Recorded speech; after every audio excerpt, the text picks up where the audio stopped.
Good afternoon, everyone. Shalom Aleichem. Bruchim Abam. We are embarking today on a great topic, an amazing topic. And before we do, I have a great announcement. You're going to be the first to see the proposed cover of the upcoming Sefer, Tzipisa Yeshua, Yearning for Redemption, the classic treatise of the Chafetz Chaim, translated and elucidated with stirring essays on awaiting the coming Mashiach, the Mesh Harris edition. It might be tweaked a little bit, but this is basically what the cover is going to look like. And the good news is you could still participate in the publishing of this historic work, which not only will show how to yearn for redemption, but how to expedite it. So can you imagine you could play a role in expediting the redemption? We're going to speak about a fabulous subject today, a fascinating topic. And I'm going to pull up the Menorah Mekomos here. Let's see if we could see that. And we're going on an adventure today, so I want everyone to put on your adventure gear. And we're going to be studying the opening topic of Parshas Beha'aloscha, namely the Menorah, to try to learn what the Menorah looked like and where is the Menorah located, and Be'ezus Hashem, when we could get it back. Okay, the main topic today is about the image of the Menorah, the details of the Menorah, and it's always interesting to discover the details in the context of a historical narrative. So there are a few things we need to know. When the Romans came and destroyed the Second Temple, they looted the Second Temple. The Gemara tells us that the Romans, because of the episode of Kamsa and Bar Kamsa, dispatched their emperor, their general, and they dispatched their general. The first general that they dispatched was Nero Caesar. And when Nero Caesar came in proximity to the temple, he asked the child, "Please tell me your pasuk." And the child says, "Well, God will punish the Jewish people and then avenge the Edomite who brought it about." So Nero Caesar said, "God wants me to do his dirty work, and then he's going to wipe the floor with me." So the Gemara says, he fled, va'azal, he left, va'agayer, he converted, v'nafak minei Rabbi Meir, Rabbi Meir came from him. Then the Gemara says they dispatched Vespasian, Aspasianos Caesar, and Rabbi Yochanan ben Zakkai was smuggled out of the city, and he met with the general, and Rabbi Yochanan greeted the general that you are the king, you are the emperor. And he said, "Well, if I'm the emperor, what took you so long? And furthermore, how dare you call me the emperor when I'm not the emperor?" And right away, Vespasian received word that indeed he had become the emperor, and he sent his son Titus in his place. And Titus came, and he set siege to the Beis HaMikdash, which he began with the arrogant declaration, not only against the temple, but against God himself. He said, "Ei Elokeinu tzur chasoyu bai," whereupon he gashed the paroiches, and he used it as a garland, and he whisked off the kalim of the Beis HaMikdash. And the Gemara says that Hashem fooled Titus into thinking, harages atzmai, that the blood coming out of the paroiches indicated to Titus that he was successful in putting a dagger in the heart of the Almighty. And Titus, when he was on ship, so God made a storm, and Titus arrogantly said, "God, what, you only control the waterways? Let's see if you could fight me, battle me on the dry land." And Hashem sent a beria kala, some kind of gnat, flying object, and it pecked at Titus's brain.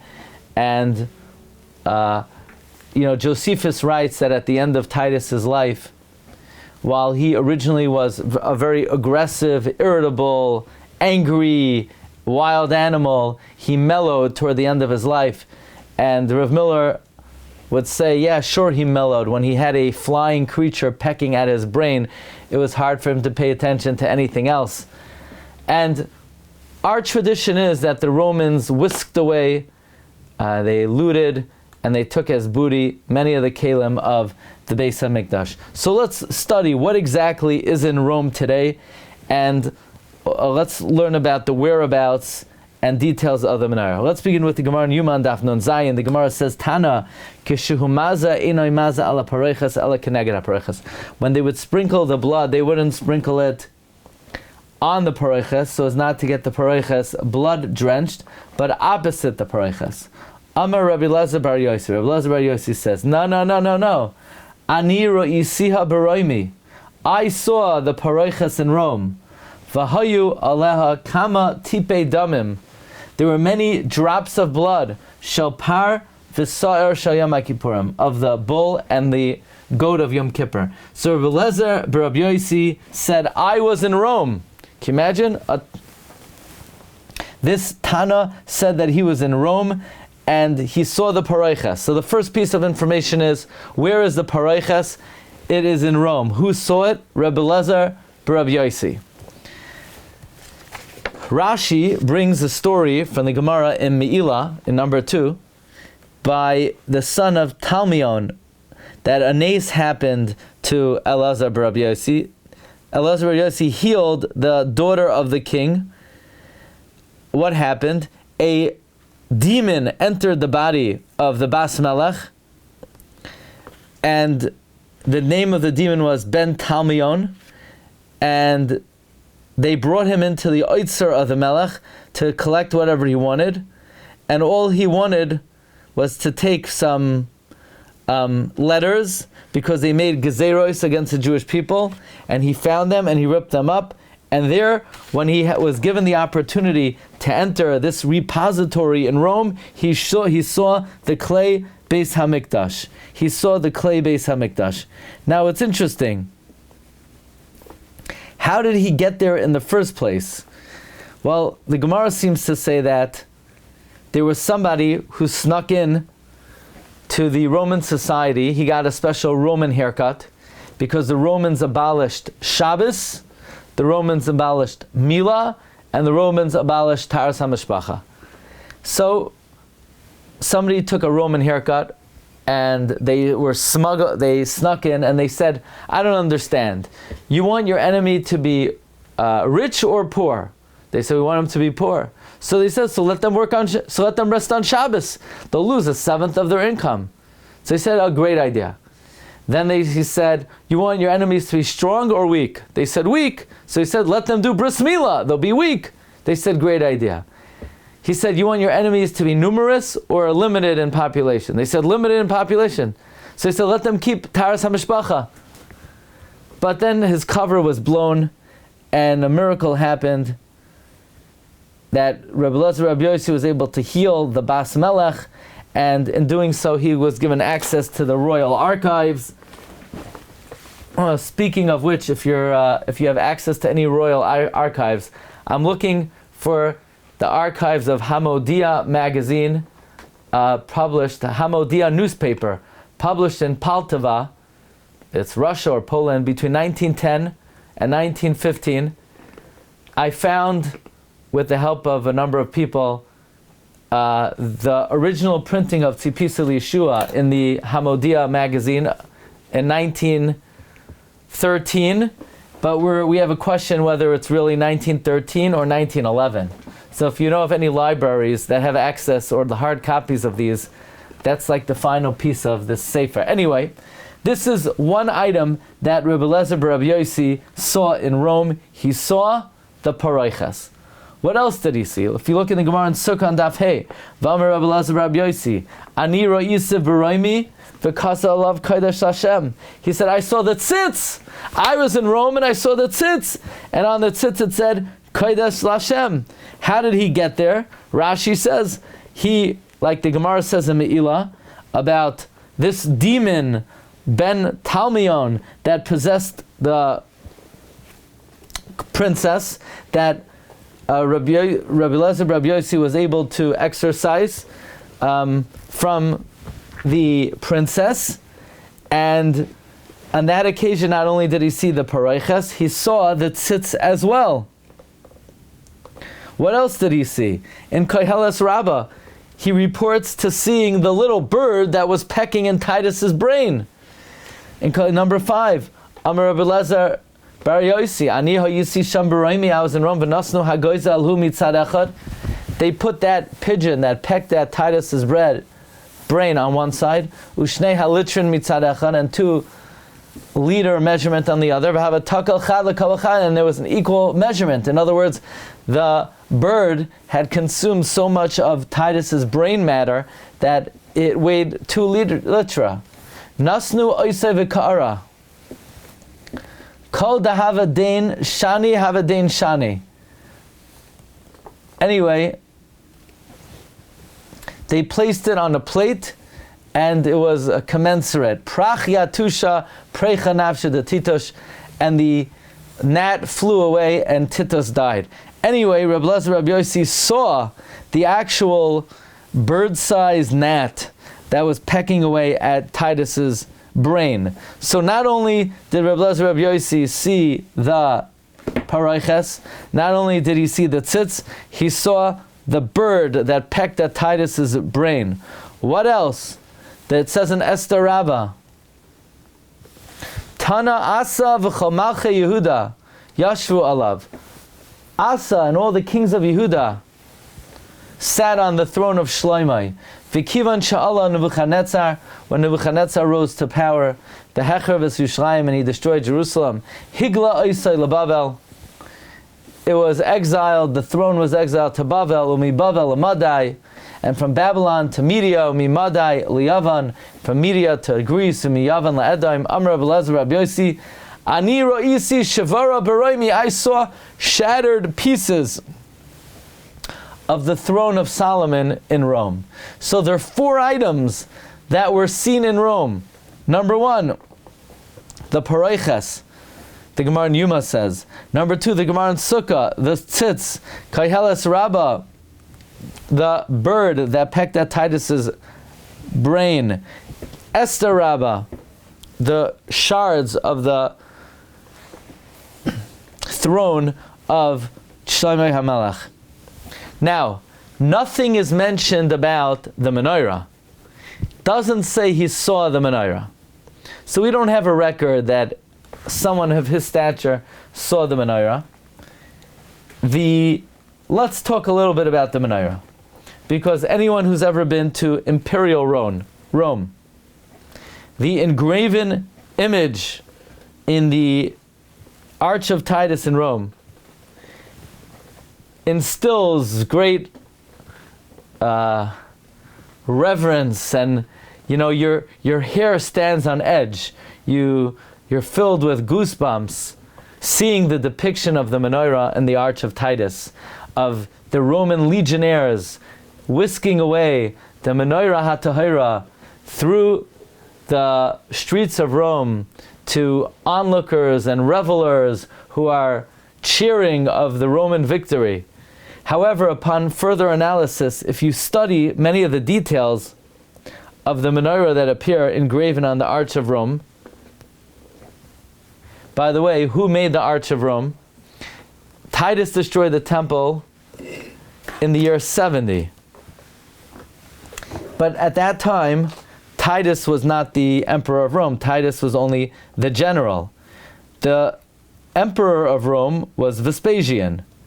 But Titus, Vespasian died, I believe, in the year 79 or so. And he was taken over by Domitian. Now Titus, even though he had a reputation for ruthlessness, he was considered a fair ruler compared to his brother Domitian. In the year 79, 9 years later, Titus becomes the emperor. And we're going to learn about what happened in that year. Domitian, about 2 years after Titus became the emperor, constructed this monument in his honor. Titus died about 2 years later. He only ruled for about 2.5 years. He ruled from the year 79 to 81, and Domitian made this arch in the year 81, about 11 years after the destruction of the temple. We're going to see there are many details of the menorah depicted on the arch that do not fit with the depiction of the Poskim regarding what the menorah looked like. So over here, if you look at my picture, on the top is the arch of Titus. The arch of Titus, you see it? This is the depiction of the Roman legionnaires on the arch of Titus. This is them carrying the menorah, and this is a close-up of the menorah. So the first thing let's examine is Rashi in Parshas Truma and Rashi in this week's Parsha. In Parshas Truma, it talks about the Yurecha, the leg of the menorah. Rashi says, Hu haregel shamata ha'asei kamin teva. It is the foot below that's made like a box. Ushloisha haraglayim yoitzin himeno mata. And there are 3 legs that come out of it below. By the way, this is referred to in this week's Parsha as well. Ad Yurecha, Ad Pircha, Mikshahi. Ad Yurecha, Ad Pircha, Mikshahi. Ad Yurecha, Ad Pircha. So, the Rashi says in Parshas Beha'aloscha, Yurecha, Hi Hashidash al Haraglayim. The Yurecha is the box that's on legs, cholol, it's hollow. Kederach menorah is kesef shel fnei asarim, like the silver menorahs before kings. So, and that's what you see in this picture. You see there's some kind of like ice cream box, some kind of box, the Yurecha, that the menorah is situated on. The problem is, Rashi says, both in Parshas Truma and in this week's Parsha, that it stood on legs. In Parshas Truma, Rashi says it was on 3 legs. In Beha'aloscha, Rashi says it stood on legs. And the Rambam in Hilchos Beis HaBechira, Paragim Halacha Beis, the Rambam says explicitly, B'sholosh regalim hayila, it had 3 legs. And yet, you look at the menorah on the Arch of Titus, hey, where did the legs go? By the way, let me show you here. See, this is another close-up of the menorah on the Arch of Titus. No, there's no reference to any legs. Or on this close-up here, I'm going to show you very close, you won't see any legs on the picture. Okay? So where did the legs go? Next question. What did the menorah look like? What do you mean? The menorah in the Beis HaMikdash, it must have looked like the menorah that's used as the state of this, as the image of the state of Israel. The image of the menorah in the state of Israel, that must be what the menorah looked like. So, let me tell you something. That doesn't necessarily, that is not necessarily an accurate depiction, because let's study what the Poskim say about what the menorah in the Beis HaMikdash looked like. The Ibn Ezra, very interestingly, wrote 2 commentaries on Parshas Truma, a short commentary and a long commentary. The Ibn Ezra in his short commentary says the Kadmonim say that there was 1 ner in the middle and 6 of them, one after another, bechatzi igol, a semicircle. So the Ibn Ezra says the menorah was a semicircle. And that's indeed what we see on the in the depiction on the Arch of Titus, and that is the depiction of the menorah and the symbol of the state of Israel. Also, in the menorah that your father-in-law got you when you got married 217 years ago, or on the menorah that you wish your father-in-law would have got you when you got married, it's usually rounded. Menorahs are usually, if you go to Grand Sterling in Borough Park on 14th Avenue, I don't know, I made that up. And if I got it right, maybe they'll give us some advertising. Those menorahs are generally rounded. The Ibn Ezra in his longer commentary also writes, "V'nachayin hu liyos tam ya'aroich ba'avor hayos haneros kechatzi igol." The Ibn Ezra reiterates that the menorah was a semicircle. By the way, many are not familiar that the Magen Avram wrote a commentary on the Yalkut Shimoni. It's called Zayis Ra'anan. Magen Avraham was from the poorest of the Achronim. Legend has it he wrote parts of his commentary on Shulchan Aruch on the walls of his house. The Yalkut Shemaini says, Ya'aroich oisai Aharon ubanav echad achad uminayin shahayu choizrin chalila k'min Torah Talmud Loimer Ya'ira. How do you know it was like a circle, a never-ending cycle, like a crown? Talmud Loimer Ya'iru. The Magen Avraham says in Zayis Ranan, Lachin nearly the Mashikasav K'min Torah, Hainu Sha'akanim Ba'atzmam Haya Agula K'min Torah. There's a question what this means. Does this mean that the branches were in a shape of a semicircle, or that the branch itself was circular? But it seems to imply that it was in the shape of a semicircle. The Ibn Ezra clearly says it was a chatzi eagle. So that view and perspective on the Menorah is consistent with the way the Menorah is depicted on the Arch of Titus. However, it is known that the Rambam, in his diagram on Hilchos Beis HaBechira, you have a diagram of the Rambam, and there the Rambam says the Menorah, or at least the way the Rambam depicts the Menorah is depicted as a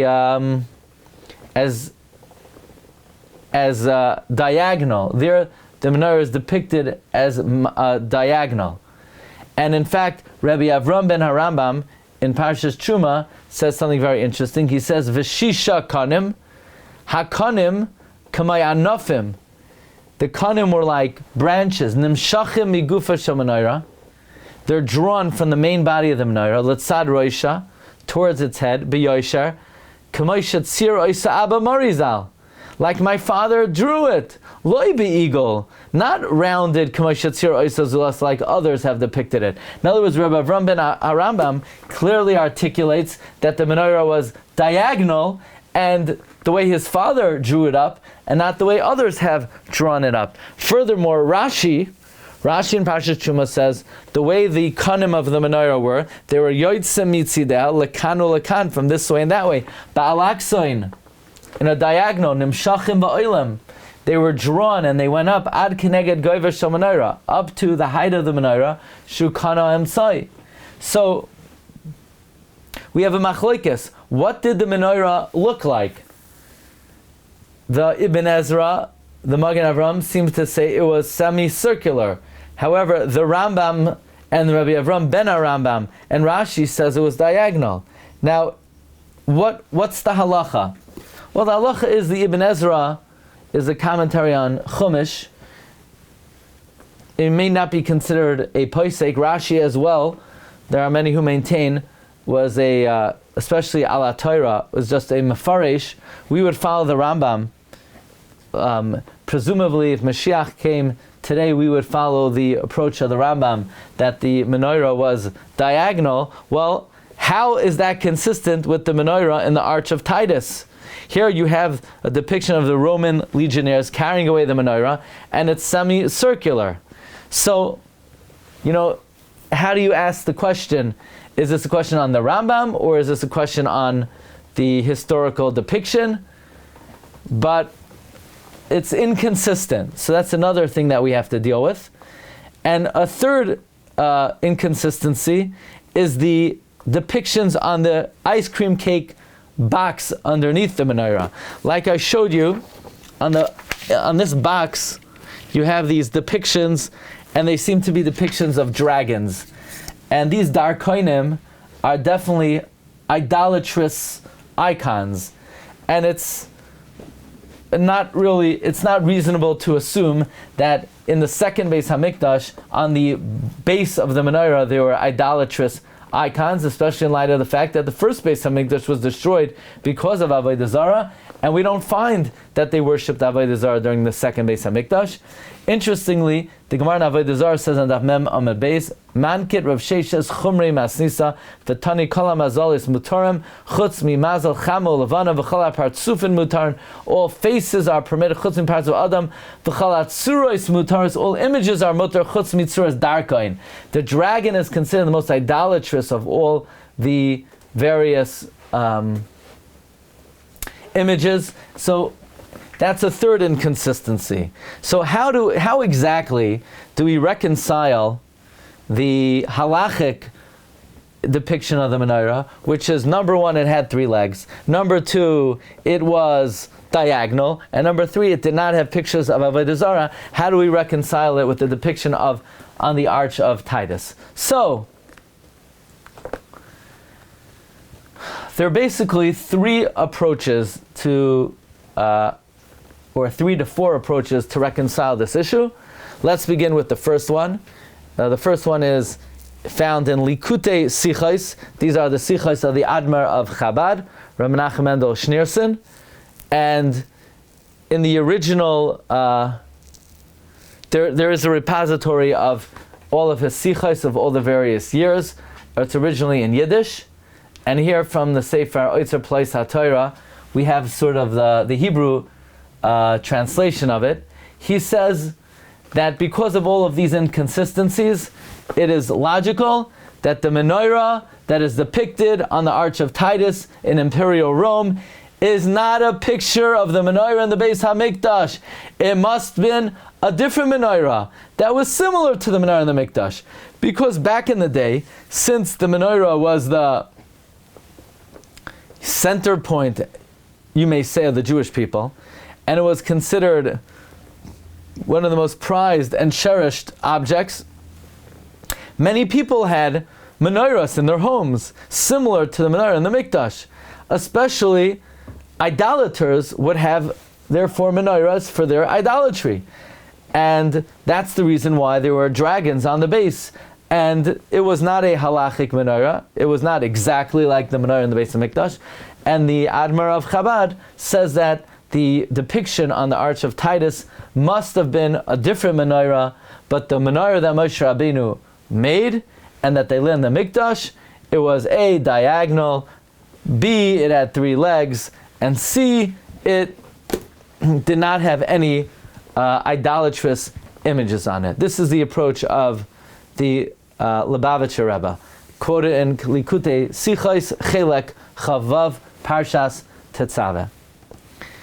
There's another very interesting approach in the Sefer Zikaron L'Shloimei Sali Meir.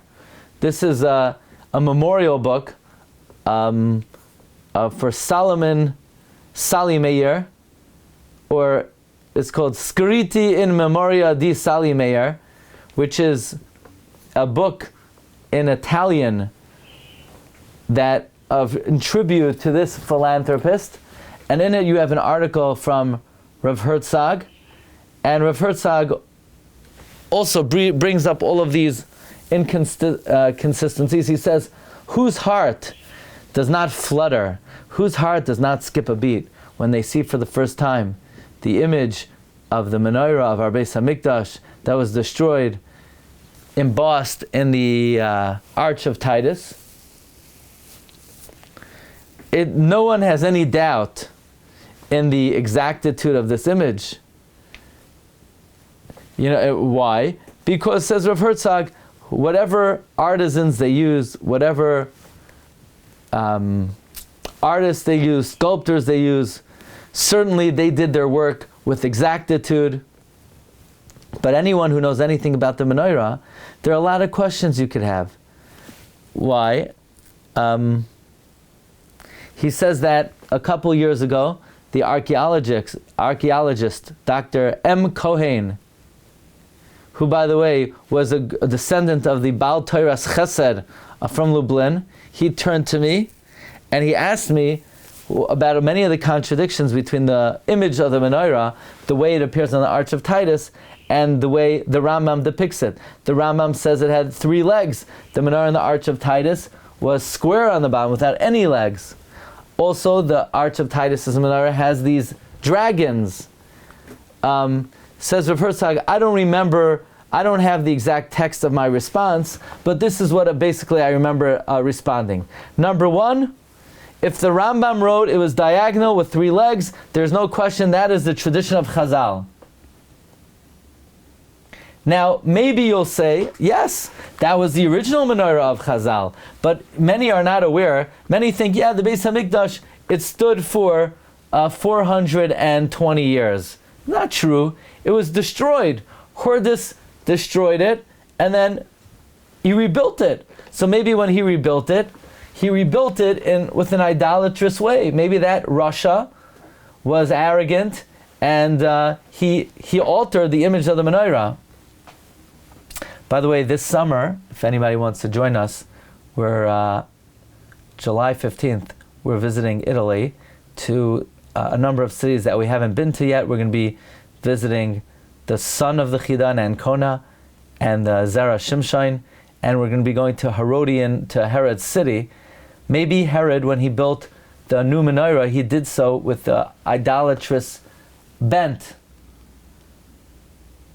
And Rav Herzog says no, with all of his inclinations to rishus, he would not do such a thing. Chazal tell us that when he rebuilt the Beis HaMikdash, he followed the advice of Baba ben Buta and the Chachamim. And he did so to gain some kind of kapara.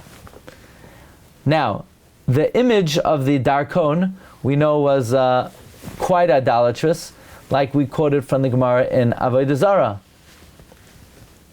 The truth is that if you find on a kli that has a tzura of darkon on it, you got to throw it into the Yam HaMelech. That's because maybe it was worshipped of Avodah Zarah, but to make it would be an Isser D'Rabbanan. So maybe he did make it, but to do something publicly, it was very doubtful that that's what he did, especially in the times of the second Beis HaMikdash, where they distanced themselves from any semblance of Avodah Zarah.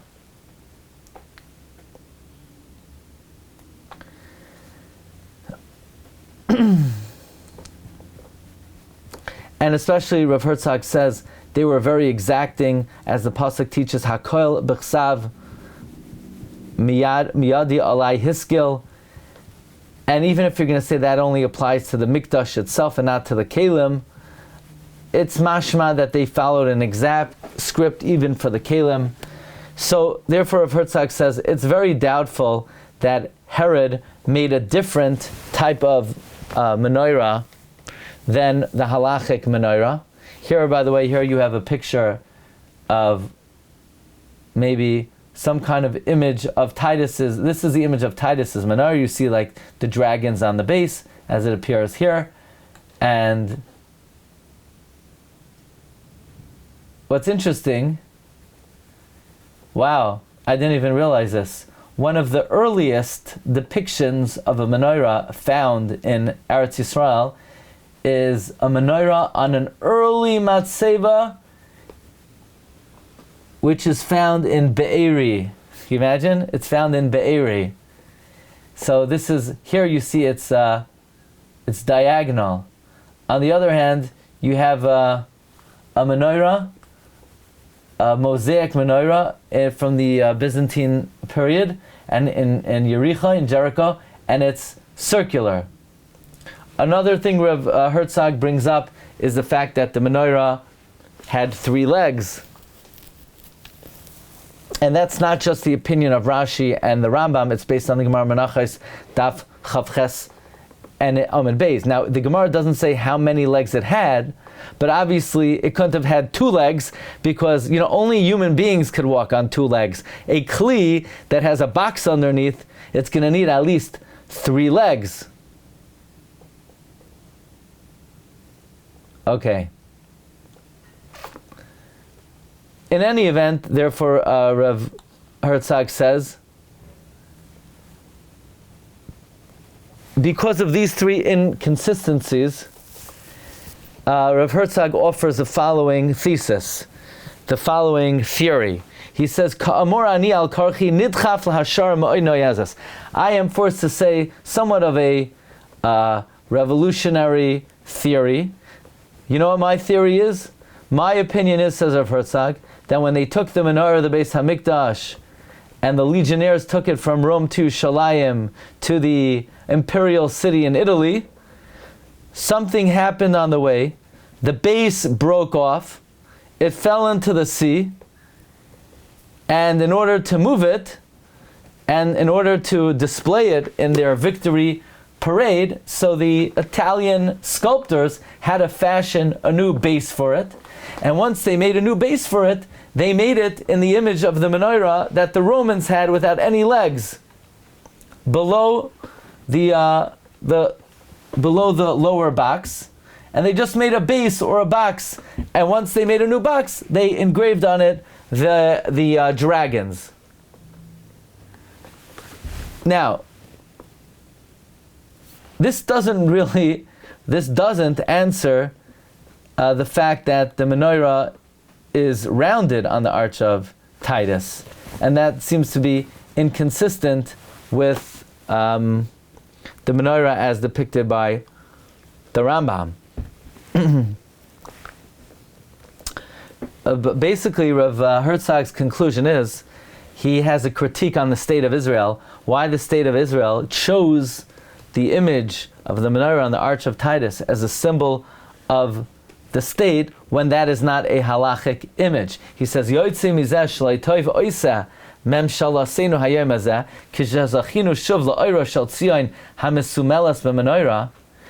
Now for the first time we're zoichet to the light of Yerushalayim that emanates from the menorah. Why would they dafka pick the image of the menorah captured by Titus, which apparently the hands of our enemies have ruled over, and was not constructed completely b'tahara, like the Rambam says.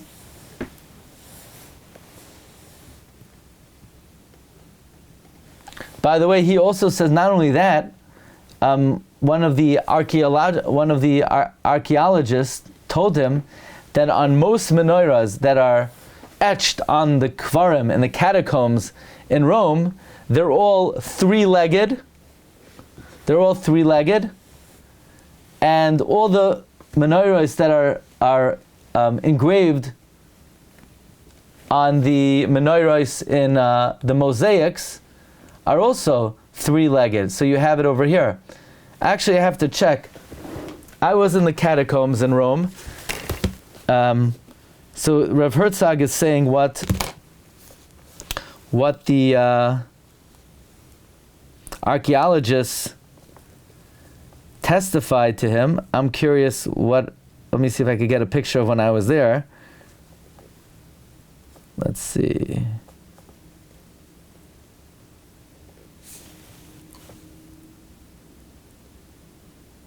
In Villa Torlonia. This Torah class is brought to you. Let's see what that looks like.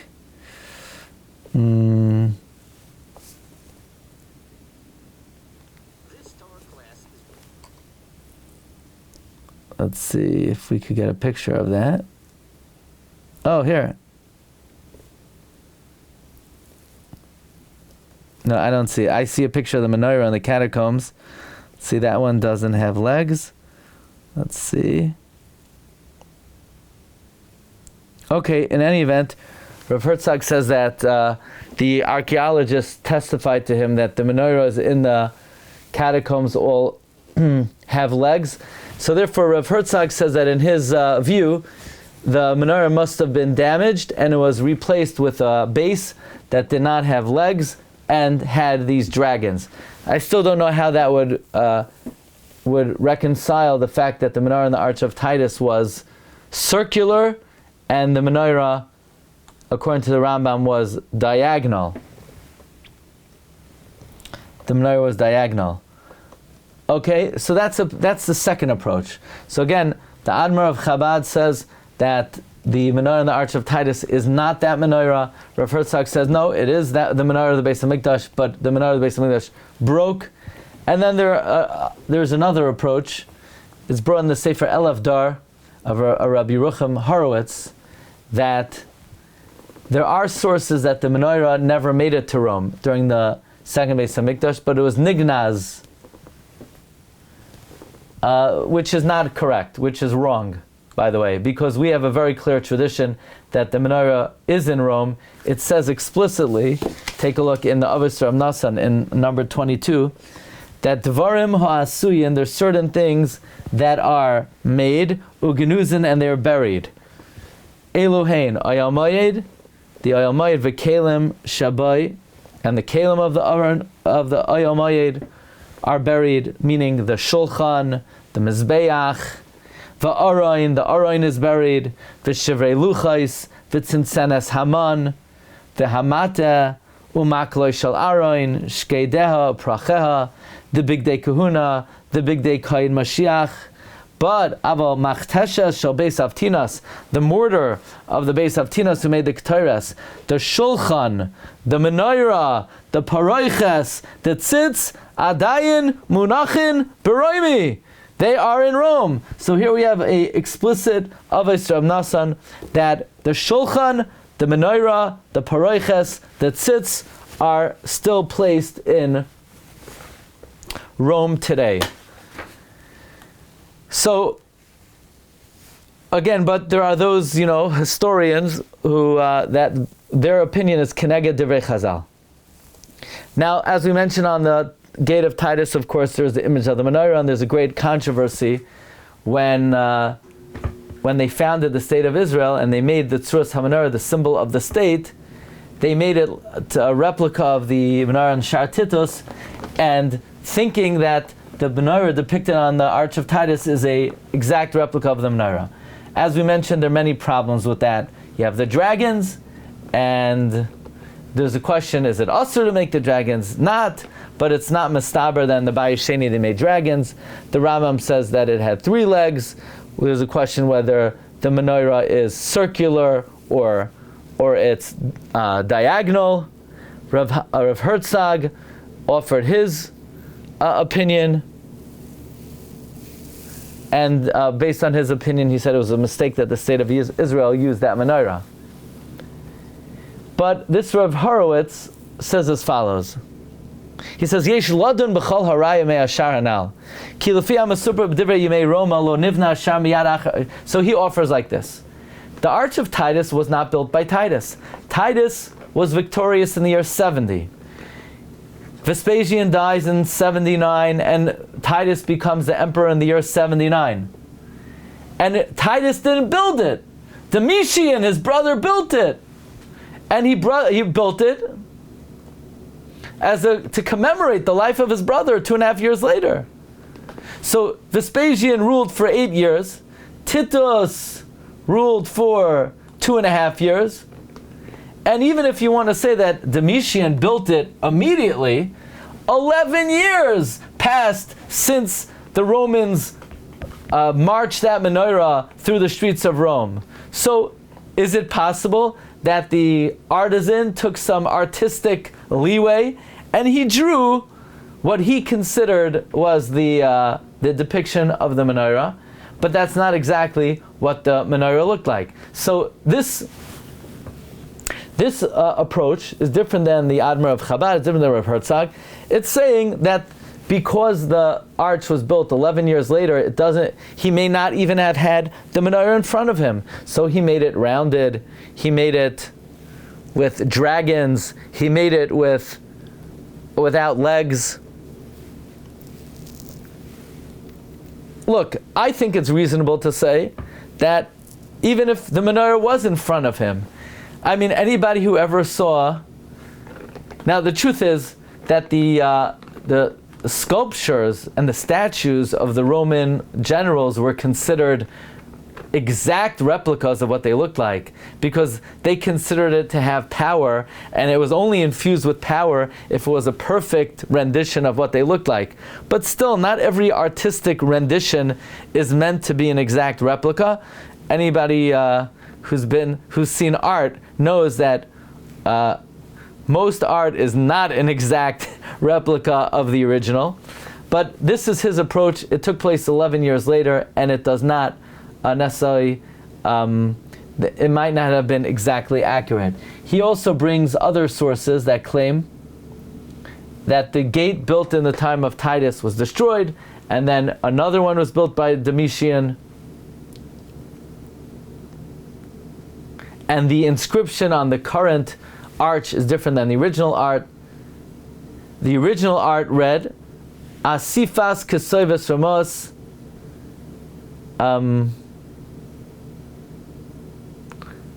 But there's a different inscription on the current art, and he also brings the possibility that the menorah that was carried off to Rome is not the exact menorah that was in the Beis HaMikdash, or it could be that it was intentionally distorted, either or accidentally distorted. There are Jews today who are noyeg not to pass under this arch, because again the arch represents the Roman victory and dominion over the Beis HaMikdash. So there are basically three what we call traditional approaches to reconcile the image of the arch with the halachic image of the arch. Either, as the Admor of Chabad says, that this is not a depiction of the menorah at all, it was a depiction of someone's personal menorah, and therefore it's inconsistent with the halachic menorah. Rav Herzog says that it is the actual menorah, but the actual menorah broke, and it was replaced with a different kind of bottom. Again, we pointed out this won't really explain the